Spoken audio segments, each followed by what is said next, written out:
Hey everyone, thank you for coming back to attend my lecture series, Taking Control of Language Impairment After Stroke and Brain Injury. Today we're going to be focusing on comprehension strategies with Wernicke's aphasia. And it's hard to believe this is the last lecture in our series.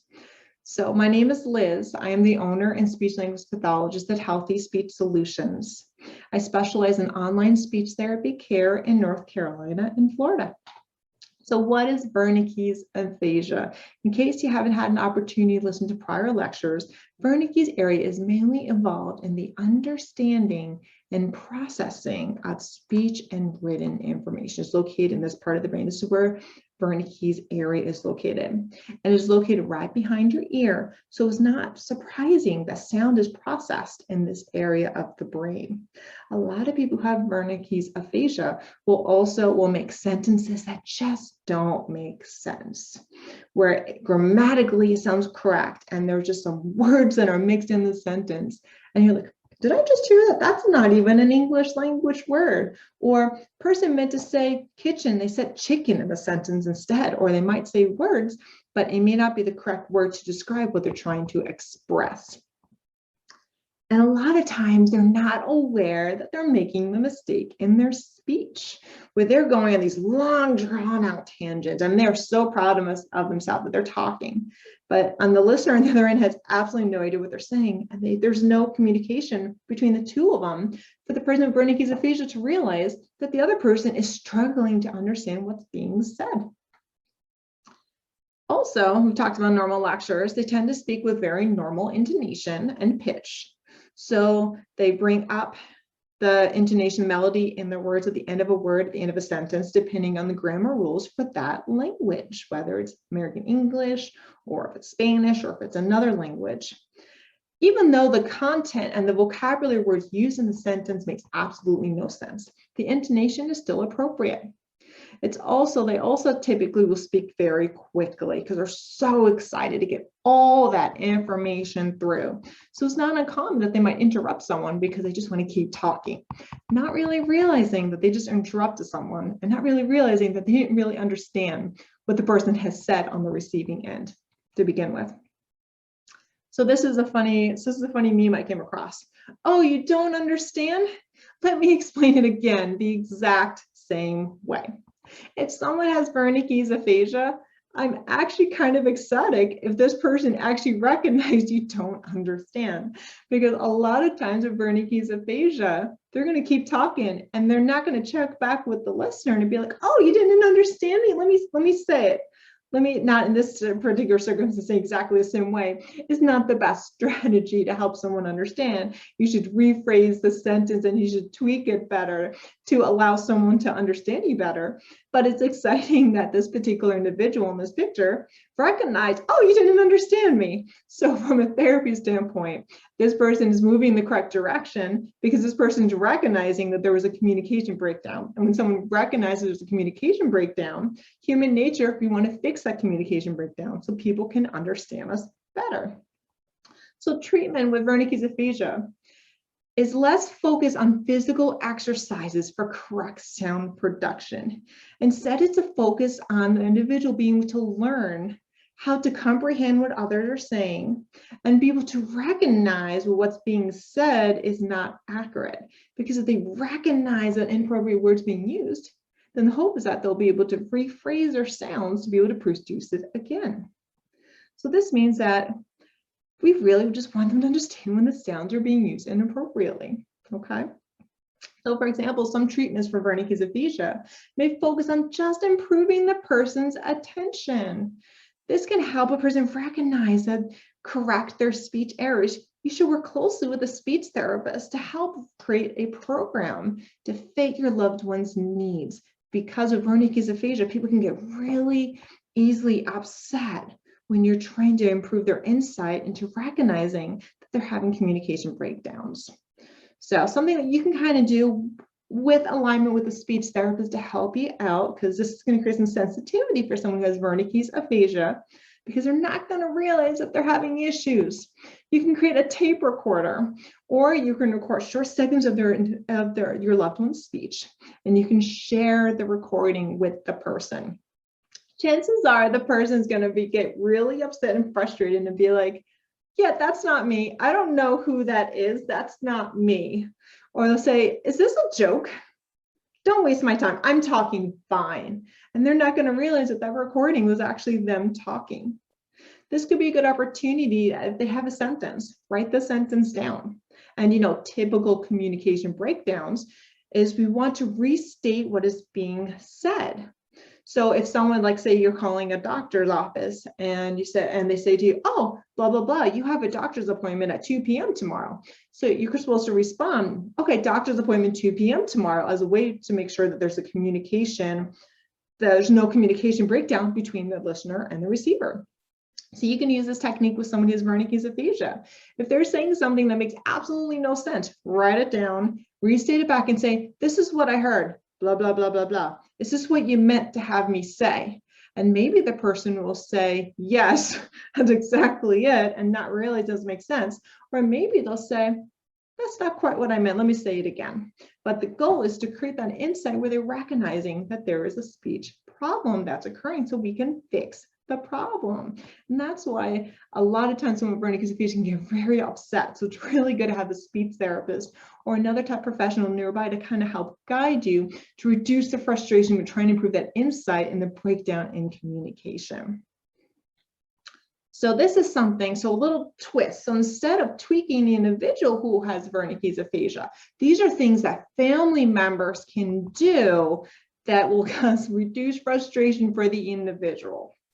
So in this particular sense, an individual has difficulty understanding what's going on in their environment. So these are techniques you can do to help them at least understand you better when you're talking. So when you're talking to your loved one who has Wernicke's aphasia, draw a picture. It doesn't have to be a nice house. Draw a basic rectangle and a basic triangle and draw it as you're talking to them.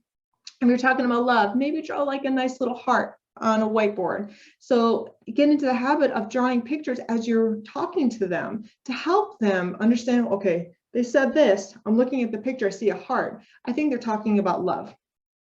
Or, oh, look, they're talking about something. I don't know what they're saying, but I'm looking at this picture and I'm seeing what looks like maybe a school. Maybe they're talking about dropping off my kid to school. So we can help them understand what's happening and while saving face. They don't need to know you're doing to try to help them. They think you're just trying to draw pictures. So helps them save face the fact that they're having difficulty understanding. Also using gestures. Gestures is huge.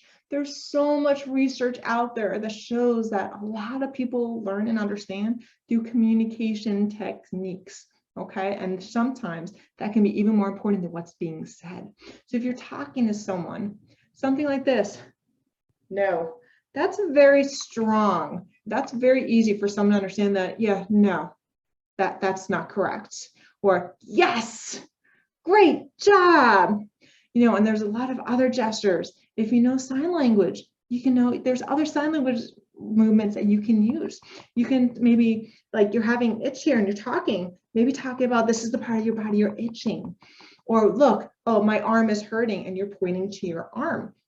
Use gestures to supplement with what you're talking about. If you're talking about a hammer, you happen to have a hammer with you, pretend that you're hammering, or pretend that you want to go to sleep. Use the symbol, I want to go to sleep when you're talking. And it's a way to communicate while you're talking to them through nonverbal language to help the person understand what you're saying. Slow your speech down. Because if you slow your speech down when you talk, this will give the person with Wernicke's aphasia the opportunity to process the information heard. When you're talking really, really quick, it's a lot harder to gather all that information, process it, and understand it. But when you talk slower, it gives an opportunity for the individual to listen, to process, and hopefully understand it better. It also can indirectly encourage the individual to talk slower back because you're modeling correct communication prompts. So by the family member talking very slowly, maybe the person with Wernicke's aphasia is going to see you're talking slower and not even realize it and start talking slower back. That's a technique I teach with stuttering as well. So gotta speak closely. Now, when I say speak closely, I don't mean getting up into someone's face during the talk. That's not what I mean, okay? You just got way too close to my face there. But it's being in a good amount of distance where the person isn't like, what? I didn't understand you. So you want to have a good, healthy balance between when you're talking and versus when the person with Wernicke's aphasia is in a good distance, good, appropriate distance from you. What I mean by that is that if someone is in the living room and you're in the kitchen, don't yell, hey, blah, blah, blah, I have a question. No, you're setting the entire communication to just fail at that moment. Go into the person's room, ask them the question there, be in a close proximity. So then you know they can at least hear you. Speak like an adult. With all of the speech therapists that I have trained over the years and all the speech therapy students that I've had, you can always tell the speech therapist who works with predominantly children versus speech therapists who work with predominantly adults. And then you have the rare ones like me who switch between kids and adults in a flash, and I can do it. The hard part is the ability to use your tone of voice to reflect who you're with. What I mean by that is that when I'm working with children, the intonation will come up. I'll start to say, oh, how are you? Is that a block? And I will exaggerate my speech. I'll have like mothery speech where intonation will change. My octave will go up a little bit when I'm talking to a child. When I'm talking to an adult, I have to reframe how I talk. And I have to talk like I'm talking to an adult with appropriate natural intonation, not too exaggerated. Because if I start to exaggerate it, it's like I'm talking to a baby. So it's being able to turn that switch off. And the reason I bring this up is that I know with adults, when you're with your loved one and your loved one doesn't talk like a typical adult, like what you're used to your loved one being able to talk, the natural tendency is we want to help them and we want to talk like a child. When we talk like a child, it can be very condescending, and they can hear the condescension in your voice and they can see the baby facial expressions you're giving. That's going to be really insulting to them and they're going to completely shut down. So even though their comprehension's impaired and they're not talking like you and me, they can still sense the condescension. So you're going to have a lot more success talking to them like an adult.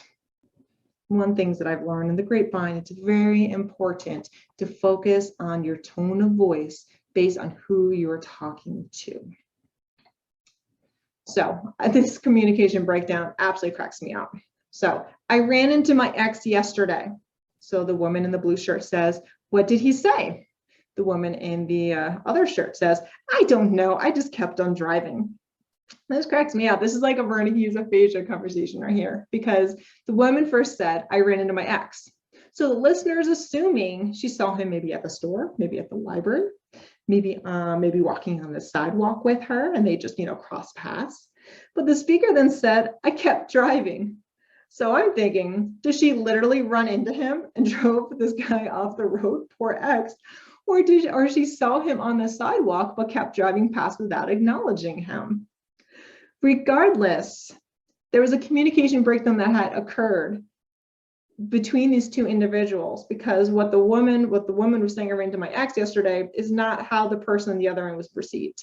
And when someone has Wernicke's aphasia, these common communication breakdowns can occur where not everyone is exactly on the same page to be able to communicate your wants and needs and to be able to have a conversation. Information may not line up, or instead of saying, I ran into my ex yesterday, with Wernicke's aphasia could say, I saw my ex yesterday, would be maybe even less specific. At least I ran could be, is she running? Is she driving? I saw could be, did she see the person 2 miles away with binoculars? Could be an example.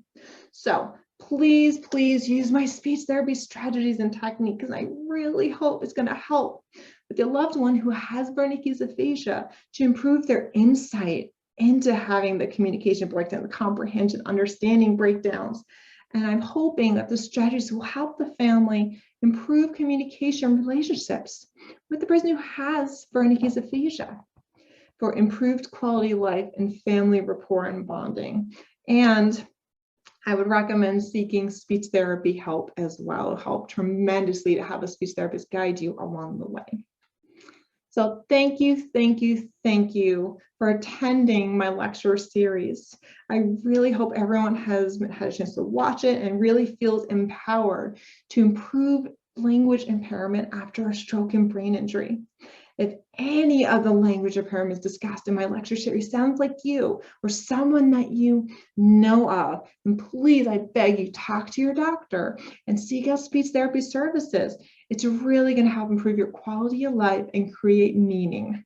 A lot of people forget a speech therapist can help. No one should have to live with communication difficulties without even trying to improve your ability to communicate your wants and needs. It's so important. So I really hope lecture series help people recognize what's going on with the speech patterns, help people recognize, okay, this is why it's happening. Okay, there's something to be said about understanding the why behind the problem, knowing some cool tricks that they can do, and know that there's someone who's out there to try to help. So again, thank you so much for watching my lecture series, and I hope everyone has a wonderful day.